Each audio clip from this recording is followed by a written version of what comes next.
يا مركز النور فيك الإخاء وفيك المحبة فيك النقاء يا مركز النور فيك الإخاء وفيك المحبة فيك النقاء وفيك تجمع شمل الشباب فصرت بحق لهم ملتقى وفيك نحمده ونصلي على رسوله الكريم أما بعد فأعوذ بالله من الشيطان الرجيم بسم الله الرحمن الرحيم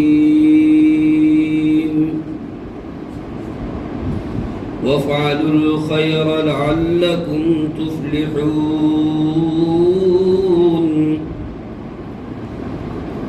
وقال تبارك وتعالى في مقام آخر فقال وما خلقت الجن والإنس إلا ليعبدون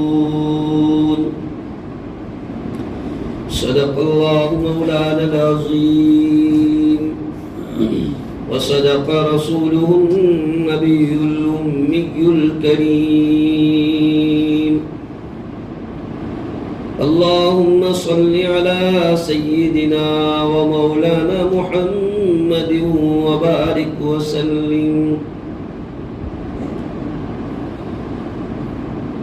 بزرگوں اور دینی بھائیوں، اللہ تبارک و تعالی نے انسان کے اوپر ایمان کے بعد سب سے بڑی عبادت جو رکھی ہے وہ نماز ہے۔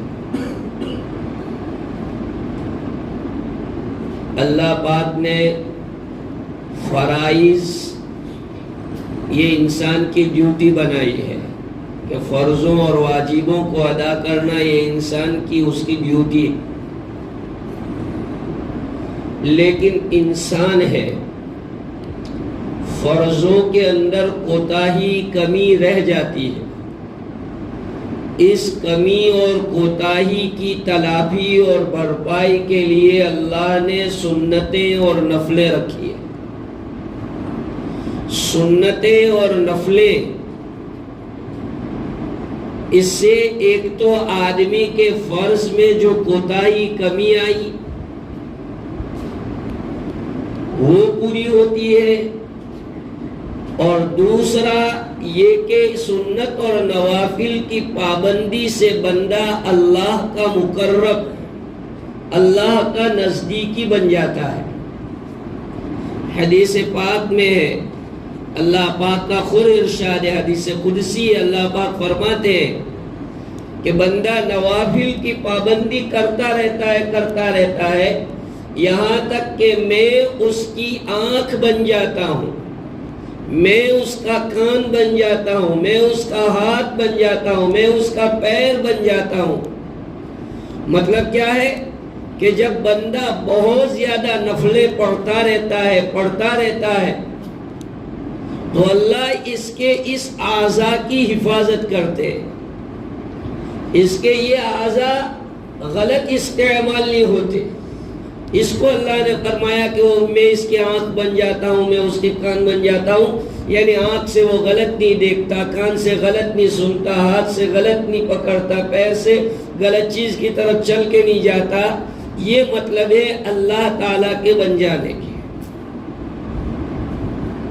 تو اتنی بڑی فضیلت ثابت ہوئی کہ جب بندہ نوافل کا اہتمام کرتا ہے تو اللہ کا بہت قریبی بن جاتا ہے۔ ایک صحابی تھے جو رسول اکرم صلی اللہ علیہ وسلم کی خدمت کیا کرتے تھے۔ رسول اکرم صلی اللہ علیہ وسلم نے ایک موقع پر ان کو یہ فرمائش کی کہ مانگو، تم مجھ سے کیا مانگتے ہو؟ آج تم مجھ سے مانگو، کیا مانگتے ہو؟ تو صحابی نے بہت سوچنے کے بعد کہا کہ یا رسول اللہ صلی اللہ علیہ وسلم، میں جنت میں آپ کی مرافقت اور آپ کا ساتھ مانگتا ہوں۔ اللہ کے رسول صلی اللہ علیہ وسلم نے پھر کہا کہ اور سوچو، اور کچھ مانگنا ہو تو مانگو۔ یا رسول اللہ بس میں نے سوچا کہ مجھے جنت میں آپ کا ساتھ، آپ کی مرافقت مل جائے، آپ کی دوستی مل جائے۔ رسول اکرم صلی اللہ علیہ وسلم نے ارشاد فرمایا کہ اگر تم جنت میں میرے ساتھ رہنے چاہتے ہو تو اس کا طریقہ یہی ہے کہ تم نوافل کی کثرت کرو، نفلیں اور سنتیں ان کو اہتمام سے ادا کرو۔ آج ہماری بہت ساری خرابیوں میں سے ایک خرابی یہ ہے کہ سنت اور نوافل کا اہتمام ہم اتنا زیادہ نہیں کرتے، سمجھتے ارے یار تو سنت ہے، ارے یار نفل ہے۔ نفل اور سنت یہ ایکسٹرا ڈیوٹی ہے، اور کسی آدمی کو ہم نے کام سپورٹ کیا ہو اور وہ کوئی ایکسٹرا کام کر رہا ہو تو ہمیں اس سے بہت خوشی ہوتی ہے کہ ایکسٹرا کام کر رہا ہے۔ حتیٰ کہ اچھے جو مینیجر ہوتے ہیں، اچھے سپروائزر ہوتے ہیں، اچھے فیکٹری کے باس ہوتے ہیں تو وہ خوش ہو کر ان کو اور زیادہ انعام بھی دیتے ہیں کہ یہ تو ایکسٹرا اوور ٹائم کرتے۔ یہ نوافل اور سنت ہمارا اوور ٹائم ہے، اللہ پاک اس سے بہت خوش ہوتے ہیں۔ ہم یہ سمجھتے ہیں کہ بھائی نفل بس فرض پڑھ لیا بہت ہو گیا، حالانکہ یہ جو نفلیں آگے پیچھے کی جو رکھی ہے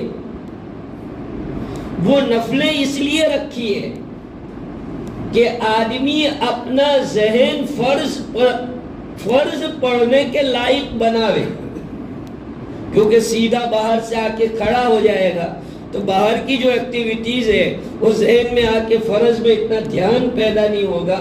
تو اللہ نے فرض میں دھیان ڈالنے کے لیے فرض نماز سے پہلے سنتیں رکھی کہ تم ان سنتوں کو اہتمام سے پڑھو۔ چنانچہ حدیث پاک میں کہ جو بندہ 12 رکعت سنت دین بھر میں پڑھتا ہے اللہ پاک اس بندے کو جنت نصیب فرماتے، جہنم سے دور رکھتے۔ 12 رکعت کی تفصیل یہ بتائی، فجر کی 2 رکعت سنت موقدہ فرض سے پہلے، ظہر کی 4 رکعت سنت موقدہ، مغرب کی 2 رکعت سنت موقدہ، اور عشاء کی فرض کے بعد کی 2 رکعت سنت موقدہ۔ یہ 12 رکعتیں ہوئی۔ ان 12 رکعتوں کا جو بندہ اہتمام کرتا ہے اس کے لیے فضیلت بیان کی گئی۔ اس کے علاوہ جو نفلیں رکھی گئی ہے، اب اکثر لوگوں نے وہ رکعتیں بھی بھلا دی اور وہ نفلیں بھی بھلا دی۔ حالانکہ ہم پہلے مدرسے میں پڑھتے تھے، چھوٹے بچے تھے تو مدرسوں میں پڑھاتے تھے کہ بھائی بولو فجر کی کتنے رکعت، ظہر کی کتنی رکعت۔ تو اب پوچھو کہ بھائی ظہر کی کتنی رکعت، تو ظہر کی 10 رکعت کر دی، 12 رکعت۔ 2 رکعت جو ہم فرض کے بعد 2 رکعت سنت موقدہ، اور سنت موقدہ کے بعد پھر اور 2 رکعت ہے، اور 2 رکعت کو کوئی بندہ پڑھتا ہی نہیں ہے، بہت کم، اللہ ماشاءاللہ کوئی پڑھتا ہو تو، کوئی بڈھا آدمی پڑھتا ہو تو پڑھتا ہو، باقی کوئی بھی نہیں پڑھتا۔ یعنی جوان کیا، پڑھے لکھے کیا، سب یہ سمجھتے ہیں کہ یہ تو سنت ہے ہی نہیں۔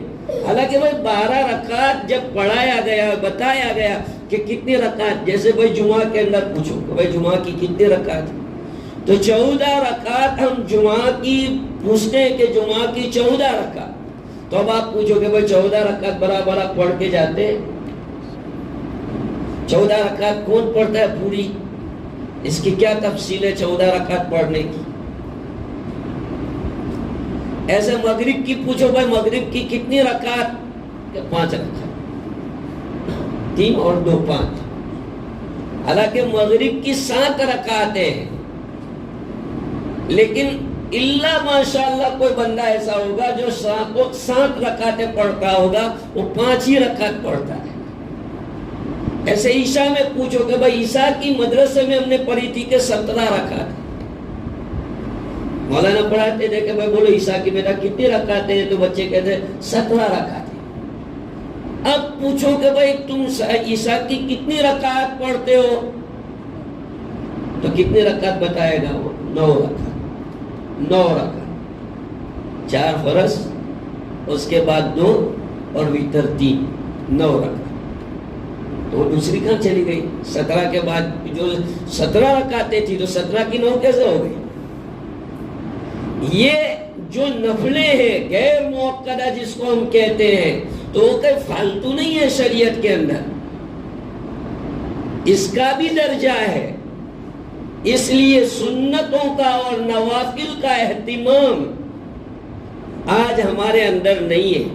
حدیث پاک میں رسول اکرم صلی اللہ علیہ وسلم نے فجر کی سنتوں کا تو اتنا اہتمام کیا کہ یہاں تک ایک روایت میں ہے کہ اگر کسی آدمی کی امام کے ساتھ آخری قاعدہ چھوٹ جانے کا اہتمام ہے تو ٹھیک ہے، جماعت میں جوائنٹ ہو جائے، لیکن سورج نکلنے کے بعد اس کی 2 رکعت کی قضا کرے۔ ویسے سنت کی قضا نہیں ہے، لیکن فجر کے لیے یہ بتایا گیا ہے کہ فجر کی جو فرض کے پہلے کی 2 رکعتیں ہیں وہ اتنی قیمتی ہے۔ علماء نے لکھا ہے اس کے بڑے فضائل ہیں کہ جو بندہ فجر کی 2 رکعت سنتیں گھر پہ ادا کرتا ہے، گھر پر، اس کے 3-4 انعام ذکر کیے گئے۔ پہلا انعام اس کا یہ بتایا کہ گھریلو میٹر جو بنتے ہیں وہ ختم ہو جائے، گھروں میں جو آپس میں انبن ہوتی رہتی ہے وہ گھر میں فجر کی 2 رکعت نماز پڑھنے کی برکت سے ختم ہو جائے۔ دوسرا، اللہ پاک روزی کی تنگی کو دور کر دیں گے۔ تیسرا، اللہ پاک خاتمہ بالخیر عطا فرمائیں گے، خصوصاً جبکہ ان 2 رکعت میں پہلی رکعت میں قل یا ایھا الکافرون اور دوسری رکعت میں قل ھو اللہ احد۔ یہ آپ یاد رکھیں، فجر کی 2 رکعت جو سنت پڑھیں گے فرض سے پہلے، اور مغرب کی 2 رکعت جو ہم فرض کے بعد پڑھتے ہیں، ان 2 سنتوں کے اندر جو بندہ یہ 2 سورتیں پڑھے گا، قل ھو اللہ احد، قل یا ایھا الکافرون پہلی رکعت میں، اور قل ھو اللہ احد دوسری رکعت، تو اس کی یہ فضیلت ہے کہ اس بندے کو ایمان کی سلامتی نصیب ہوگی، خاتمہ بالخیر نصیب ہوگا۔ میرے بھائیوں، یہ بہت بڑی بات ہے۔ آدمی کا، میری آپ کی سب کی الٹیمیٹ جو کوشش ہوتی ہے اور جو تمنا اور آرزو ہوتی ہے وہ یہی ہوتی ہے کہ ہم دوزخ سے بچیں اور ہم جو ہے جنت میں جائیں، اور اللہ پاک ہم کو کسی قسم کا کوئی عذاب نہ قبر میں دے نہ محشر میں دے۔ تو اس کے لیے اتنی بڑی فضیلت بیان فرمائی۔ رسول اکرم صلی اللہ علیہ وسلم نے ارشاد فرمایا کہ جو بندہ ظہر کی 4 رکعت پہلے کی اور 2 رکعت بعد کی پڑھے گا، اللہ پاک اس کو جہنم میں داخل نہیں پڑھیں گے۔ کتنی بڑی فضیلتیں ان سنتوں پر اور نوافل پر، جس کو معمولی سمجھتے ہیں۔ رسول اکرم صلی اللہ علیہ وسلم نے خود بھی اس کا اہتمام کیا ہے اور اپنے صحابہ کو اس کی ترغیب دی۔ جو ایکسٹرا نماز ہے وہ تو الگ، چاش توابین تہجد ہو تو چلو الگ رہی وہ بات، لیکن جو نمازوں کے ساتھ جوائنٹ موقدہ غیر موقدہ ہے اس کا ہم لوگ اہتمام نہیں کرتے ہیں، اور سمجھتے ہیں کہ بھائی فرض ہو گیا بہت ہو گئے۔ اللہ پاک نے فرض تو ڈیوٹی ہے، فرض اور واجب، اور اس کے بعد یہ جو چیزیں ہیں، آپ دیکھیے اللہ پاک نے ہمیں کتنی نعمتیں دی، تو ان نعمتوں میں کتنی نعمتیں ایسی ہیں جو اللہ پاک ہم کو ایکسٹرا دے رہا ہے۔ تو اس لیے ضرورت ہے اس بات کی کہ ان ایکسٹرا عبادت کو بھی ہم کو انجام دینا چاہیے۔ حدیث قدسی میں اللہ تعالیٰ فرماتے ہیں کہ بندہ ایک بالش میرے قریب ہوتا ہے تو میں ایک ہاتھ اس کے قریب جاتا، اگر وہ ایک ہاتھ آتا ہے تو میں 2 ہاتھ آتا ہوں۔ یہ سب حدیث میں بیان کیا گیا ہے کہ اگر وہ میری طرف چل کے آتا ہے تو میں دوڑ کے آتا ہوں۔ کیا مطلب ہے؟ یعنی بندہ اگر یہ چاہتا ہے کہ میرا تعلق اللہ کے ساتھ صحیح رہے تو اللہ تو اس کے ساتھ صحیح رہنا چاہتے ہی ہے کہ میں اس کے ساتھ صحیح رہوں گا اگر وہ میرے ساتھ صحیح رہے۔ تو ہمیں ان نوافل اور سنتوں کا اہتمام کر کے اللہ کے ساتھ تعلق کو اچھا رکھنا چاہیے۔ حدیث پاک میں عصر سے پہلے کی جو 4 رکعت، اس کے کتنے فضائل ہیں؟ رحم اللہ عمران من صلی 4 قبل العصر، یہ حدیث شریف میں آتا ہے۔ لوگ دعائیں لینے کے لیے بزرگوں کے پاس جاتے نہیں جاتے؟ بڑے بڑے بزرگوں کے پاس لوگ جاتے ہیں دعا لینے کے لیے۔ یہاں بزرگوں کے بزرگ، پیروں کے پیر، متقیوں کے سردار حضرت رسول پاک صلی اللہ علیہ وسلم عصر کے پہلے 4 رکعت نماز ادا کرنے پر یہ دعا دے رہے ہیں کہ اللہ پاک اس بندے پر رحم فرمائے۔ بتاؤ اللہ کے رسول کی زبان سے نکلی ہوئی کوئی دعا ریفیوز ہو سکتی ہے؟ 4 رکعت پڑھنے پر اللہ کے رسول نے رحم کی دعا دی۔ تو ضرورت ہے کہ ہم اس کو لیں، اس کو امپورٹنٹ سمجھیں، نوٹس لیں۔ کوئی بھی بندہ ایسا نہیں ہے جو اپنی زندگی میں کچھ پروگریس کرنا نہ چاہتا ہو۔ کوئی بھی بندہ ایسا نہیں ہے کہ وہ یہ چاہے کہ جس لیول پر میرا تقرر ہوا تھا، میں جہاں جاب پہ لگا تھا اسی جگہ رہ کے میں ریزائن دے دوں، اسی جگہ میری زندگی ختم ہو جائے۔ ہر آدمی اپنی فیلڈ میں کچھ نہ کچھ پروگریس چاہتا ہے، کچھ نہ کچھ نوینتا چاہتا ہے کہ بھئی میرا کچھ ہٹ کے ہو۔ کیا ہم نے دینداری کے معاملے میں کبھی ایسا چاہا کہ بھئی ہم اتنے سالوں سے نماز پڑھتے ہیں تو ہمارے اندر بھی کچھ اس طرح کی نوینتا پیدا ہو کہ بھئی پہلے ہم 15 منٹ میں نماز پڑھ لیتے تھے تو اب 20 منٹ میں نماز پڑھیں گے؟ حالانکہ پابندی کرنے والے حضرات ایسی پابندی کرتے ہیں کہ ہماری دماغوں میں بھی یہ باتیں نہیں آ سکتی۔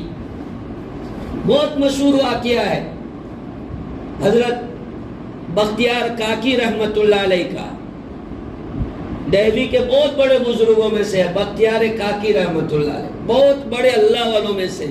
ان کا انتقال ہو رہا تھا تو انتقال کی گھڑی کے وقت انہوں نے یہ وصیت کی کہ میری جنازے کی نماز وہ آدمی پڑھائے گا جس کی بالغ ہونے کے بعد سے اب تک میرے انتقال تک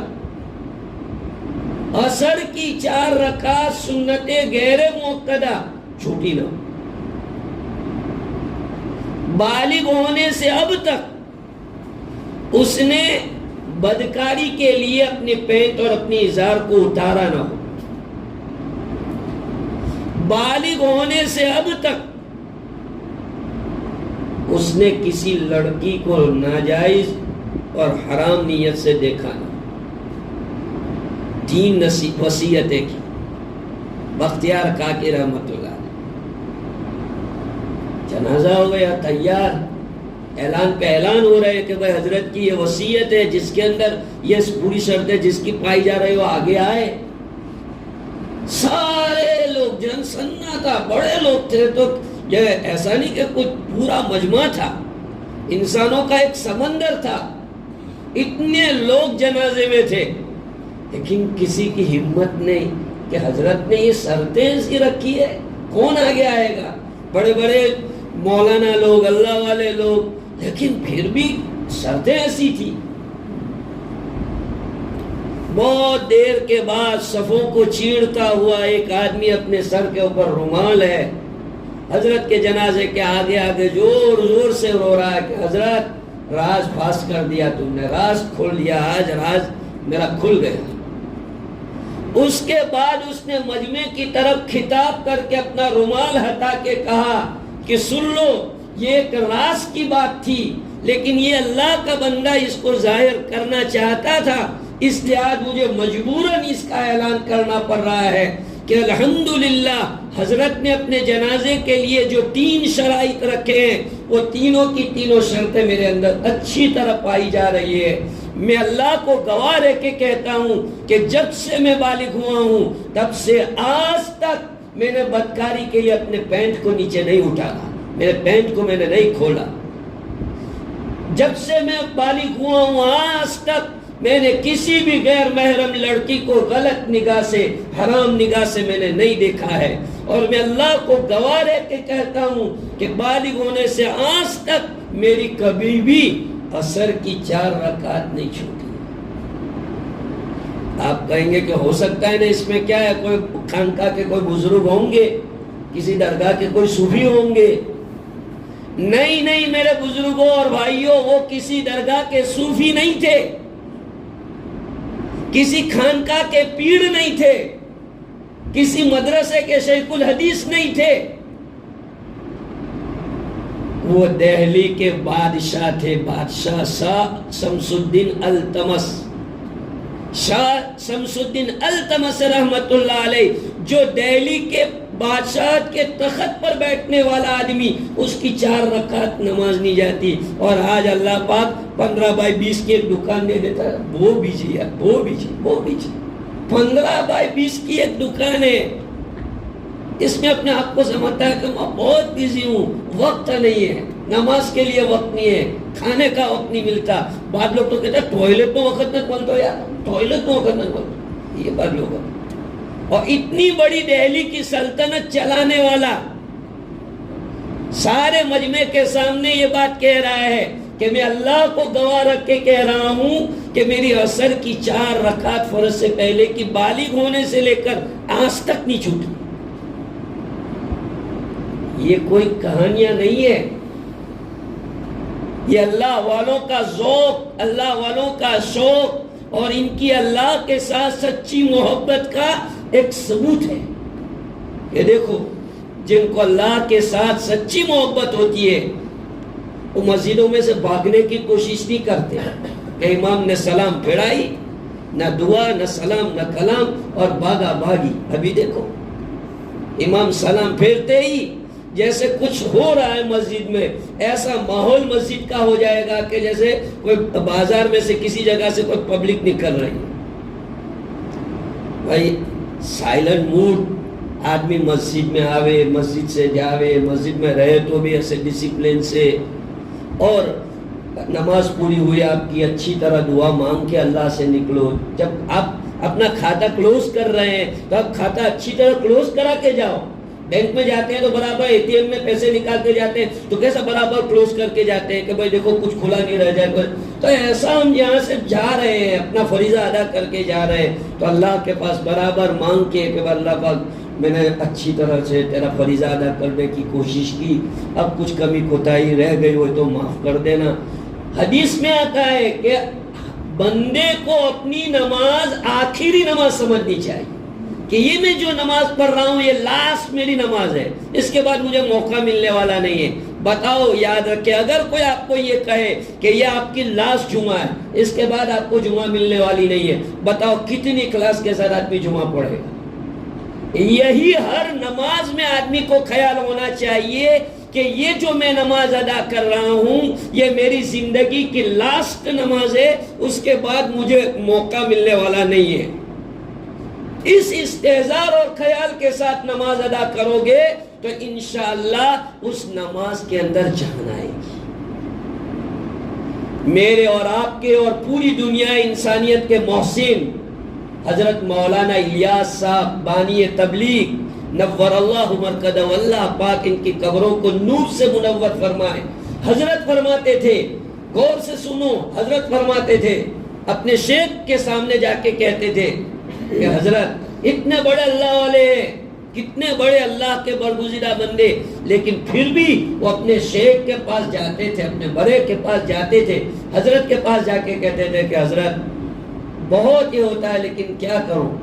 اب آپ میرے حضرت ہیں اس لیے بتا دیتا ہوں کہ جب میں سجدے میں جاتا ہوں، غور سے سننا حضرت مولانا الیاس کی کمنٹ ہے کہ جب میں سجدے میں جاتا ہوں تو میں یہ فیلنگ کر رہا ہوں کہ اللہ پاک میری پیشانی کو بوسہ دے رہے ہیں. کیا مجھے اور آپ کو 60 70 سال 50 سال 40 سال کی نماز میں ایک مرتبہ بھی ایسا فیل ہوا کہ میں اللہ کے سامنے سجدہ کر رہا ہوں, اللہ مجھے دیکھ رہے ہیں؟ کتنی زبردست بات حضرت کہہ رہے ہیں کہ مجھے ایسا فیل ہو رہا ہے کہ اللہ میری پیشانی کو بوسہ دے رہے ہیں. اور حضرت مولانا فضل الرحمان گنج مراد آبادی, بہت بڑے اللہ کے ولی بزرگوں میں سے گزرے, وہ کہتے ہیں کہ تم لوگ برا نہ مانو, ایسا کہہ رہے تھے کہ تم لوگ برا نہ مانو, تمہیں ایک بات بتاؤں کہ جب میں سجدے میں جاتا ہوں نا تو مجھے ایسا لگتا ہے کہ اللہ مجھے پیار کر رہا ہے. ایسا کہتے ہیں جیسے چھوٹے بچے کو ہم لے کے کیسے پیار کرتے ہیں, چھوٹے بچے کو اٹھا لے گود میں اٹھاتے, کبھی سر چومتے کبھی ہاتھ چومتے, پیار کرتے. تو ایسے مجھے فیل ہو رہا ہے جب میں سجدے میں جاتا ہوں تو مجھے ایسا لگ رہا ہے کہ اللہ پاک مجھ سے پیار کر رہے ہیں. یہ اللہ والوں کی نمازوں کا حال ہے, اور ہماری نماز کا حال کیا ہے وہ تو اللہ ہی معاف کرے. میں تانا نہیں دیتا, میں آپ کو یہ سمجھانے جا رہا ہوں کہ ماشاءاللہ اللہ آپ کی نماز قبول کرے, آپ کے فرائض کو قبول کرے.